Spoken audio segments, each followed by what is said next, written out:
Hey, tu vas pas en revenir. Je viens de tomber sur une niche qui explose littéralement sur YouTube en ce moment.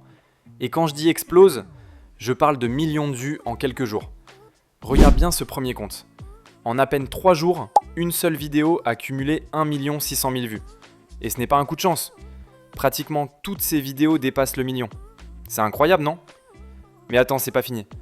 Regarde un autre créateur. Lui aussi, il pulvérise les compteurs.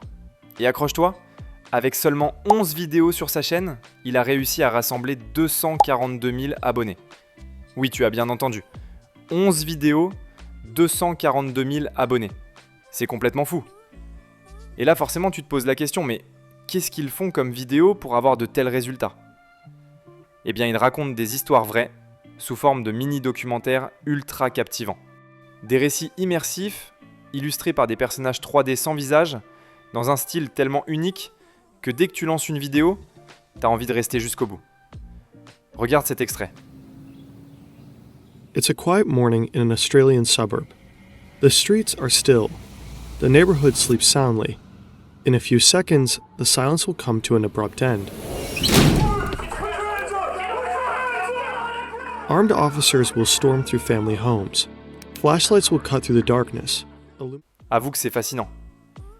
Leur façon de raconter est fluide, intrigante, presque hypnotique. Et ce qui est encore plus fou, c'est que les gens adorent ce format.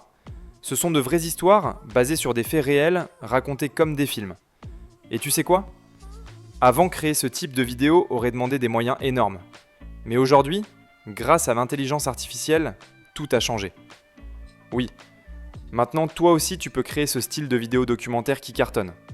Et laisse-moi te dire une chose, je vais te montrer exactement comment faire, étape par étape, pour que tes vidéos soient aussi captivantes que celles que tu viens de voir.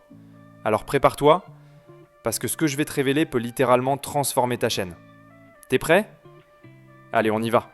Let's go. Avant de raconter une histoire qui captive, il faut d'abord trouver le bon sujet. Celui qui accroche dès les premières secondes, qui intrigue et qui donne envie d'en savoir plus. Et la bonne nouvelle, c'est qu'aujourd'hui les idées sont littéralement partout. L'une de mes premières astuces, c'est Google Actualité. C'est une véritable mine d'or. Tu peux y trouver des faits divers récents, des événements marquants, des histoires qui buzzent déjà, bref, de quoi nourrir ta créativité avec des sujets frais et attractifs.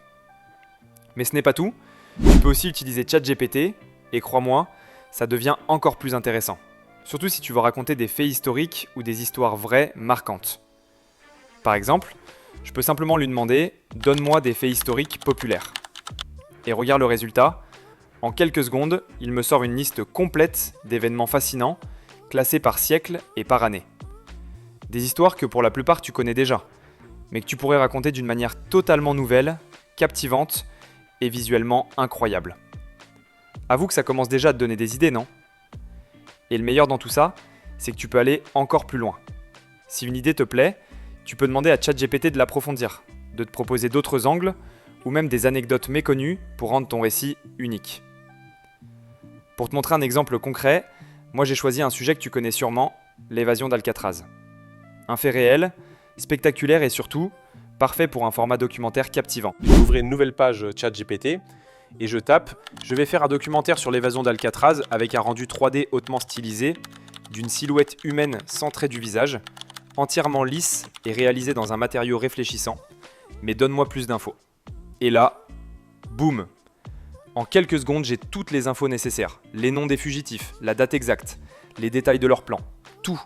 C'est juste incroyable à quelle vitesse tu peux rassembler une base solide pour ton script. Ensuite, je lui demande « Crée-moi un script captivant avec un ton de voix off documentaire, narratif, immersif et rythmé. » Et encore une fois, boum, un script professionnel, vivant, prêt à être utilisé pour ta narration. Et c'est pas fini. Pour illustrer chaque scène, je lui demande « Maintenant, crée-moi des prompts images bien détaillés pour chaque scène. » Pour les personnages, utilise un rendu 3D hautement stylisé d'une silhouette humaine sans trait du visage, entièrement lisse et réalisé dans un matériau réfléchissant. Résultat, non seulement tu as ton script narratif, mais tu obtiens aussi tous les prompts visuels nécessaires pour générer des images ultra stylées, prêtes à être animées ou montées dans ta vidéo. Franchement, si t'es arrivé jusqu'ici, bravo, ça prouve que t'es vraiment motivé à créer du contenu de qualité. Cette première étape est essentielle, et si tu l'as suivie sérieusement, tu as déjà posé des bases solides pour une vidéo qui peut cartonner. Et maintenant, on passe à la deuxième partie. Let's go! Pour donner vie à notre script de narration, il nous faut maintenant une voix off. Parce que soyons honnêtes, sans voix, même la meilleure histoire perd en impact.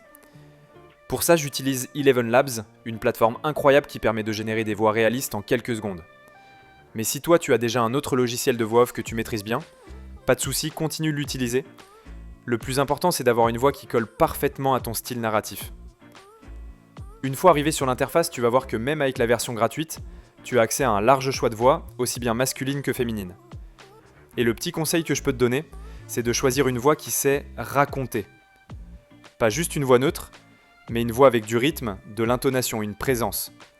Ce genre de voix peut littéralement transformer une narration banale en un récit immersif. Par exemple, moi j'ai choisi cette voix-là, parce que je trouve qu'elle raconte extrêmement bien les histoires. Elle capte l'attention naturellement, et c'est exactement ce dont on a besoin pour un documentaire. Ensuite, c'est très simple, je colle mon script, je lance ta génération, et je laisse opérer la magie. Écoute ça. Au cœur de la baie de San Francisco, isolée par les courants glacés et la brume, se dresse une forteresse. Franchement, c'est bluffant, non? Le rendu est propre, fluide, et surtout très pro. Je répète le même processus pour toutes les autres parties de mon script, jusqu'à ce que toute ma narration soit prête. Et voilà, maintenant j'ai ma voix off prête à l'emploi, et crois-moi, c'est une étape cruciale pour rendre ta vidéo captivante jusqu'à la fin. On peut maintenant passer à la suite. Maintenant, il est temps de donner vie à notre histoire avec des visuels incroyables. Et ne t'inquiète pas, cette étape est bien plus simple qu'elle n'en a l'air. Normalement, tu as déjà tous tes prompts images prêts, tu te souviens? On les a générés ensemble avec ChatGPT pendant les étapes précédentes. Pour cette partie, on va utiliser un outil vraiment puissant qui s'appelle Whisk. Ce logiciel est directement relié à Google VO, donc si tu as déjà accès à VO, tu devrais normalement pouvoir l'utiliser sans souci. Et si jamais tu ne l'as pas encore, pas de panique, je te mettrai le lien en bio pour que tu puisses t'inscrire. Ce que j'adore avec Whisk, c'est qu'il ne se contente pas de générer des images de qualité exceptionnelle, il permet aussi de les animer directement, en quelques clics seulement. Une fois connecté à ton compte, tu vas arriver sur cette interface. Clique sur Hunter Tool, puis colle simplement ton premier prompt dans la zone prévue. Attends quelques secondes, la génération est vraiment rapide, et regarde-moi ce résultat, franchement c'est bluffant. Le niveau de détail, le style, la mise en scène, tout y est. Je continue ensuite avec les autres prompts pour générer toutes mes scènes une à une, et comme j'avais déjà commencé en avance, laisse-moi te montrer un aperçu. Tu vois, le rendu est vraiment top, digne d'un vrai documentaire animé. Et maintenant, place à la magie. Pour animer une image, rien de plus simple. Sélectionne celle que tu veux animer, clique sur Animate, et tu vas voir une petite zone pour ajouter un prompt. Honnêtement, tu n'es même pas obligé d'en mettre un. Dans mon cas, j'ai simplement cliqué sur Générer, et le résultat est incroyable. On dirait littéralement une scène de film. Répète le processus pour toutes tes images, et en quelques minutes seulement, tu obtiens des animations immersives et stylisées, parfaites pour captiver tes spectateurs. Si à un moment tu te bloques, pas de stress. Prends ton temps, reviens sur les étapes, et n'hésite pas à poser tes questions. Et voilà, maintenant tu as tout. Le sujet, le script, la voix off, les visuels et l'animation. Il ne nous reste plus qu'une dernière étape pour boucler notre documentaire, le montage. Et c'est ce qu'on va attaquer tout de suite. Let's go! Comme d'habitude, pour le montage, j'utilise CapCut. Une fois toutes mes séquences et animations importées dans la timeline, je commence par les ajuster une à une. Je coupe les parties inutiles, je raccourcis certaines scènes. L'objectif, c'est d'avoir un rythme dynamique, sans longueur, pour garder le spectateur accroché du début à la fin. Ensuite, je passe à l'étape la plus importante, ajouter la voix off. Je vais vous montrer uniquement la première partie, histoire que la vidéo ne soit pas trop longue, mais le principe reste exactement le même pour tout le reste. Je place donc ma voix off sur la timeline, puis je prends le temps de calibrer chaque image et chaque scène pour qu'elle soit parfaitement synchronisée avec la narration, comme je suis en train de le faire ici. C'est ce petit détail qui donne un rendu professionnel, fluide et agréable à regarder. Une fois que tout est bien calé, je commence à ajouter des animations d'entrée et de sortie au début et à la fin de ma vidéo. Ça permet d'apporter un effet cinématique et de poser l'ambiance dès les premières secondes. Très important aussi, n'oublie pas d'ajouter des titres pour guider le spectateur tout au long de la vidéo. Ça donne un côté documentaire encore plus crédible et structuré.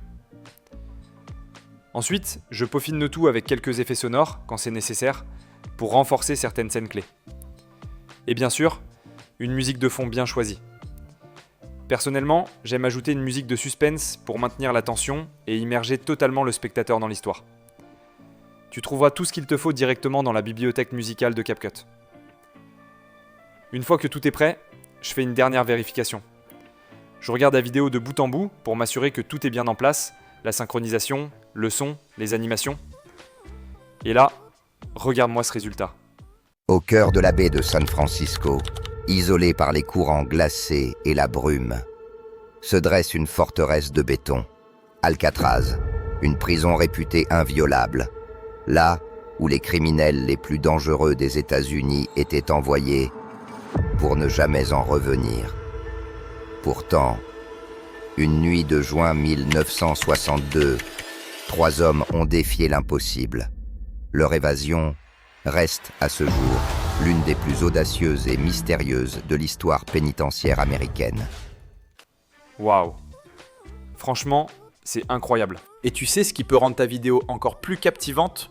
C'est d'ajouter des éléments visuels supplémentaires. Des photos réelles des personnages, des lieux historiques, ou même des archives si tu en trouves. Ce genre de détails renforce l'immersion et donne un côté encore plus authentique à ton documentaire. Mais honnêtement, si tu es arrivé jusqu'ici, c'est déjà énorme. Tu as toutes les bases pour créer une vidéo documentaire de qualité. Et maintenant, pourquoi ne pas pousser encore plus loin et rendre ça carrément professionnel? Si tu as besoin d'aide, tu peux toujours me demander, je serai là pour t'accompagner. Et si tu es prêt à te lancer pour de vrai, écris Let's Go Documentary et envoie-moi un message dans mon groupe. Voilà les amis, j'espère que cette vidéo vous a aidé. N'oubliez pas de vous abonner pour ne rien rater et surtout, amusez-vous dans le processus. Je vous souhaite une excellente création. Let's go!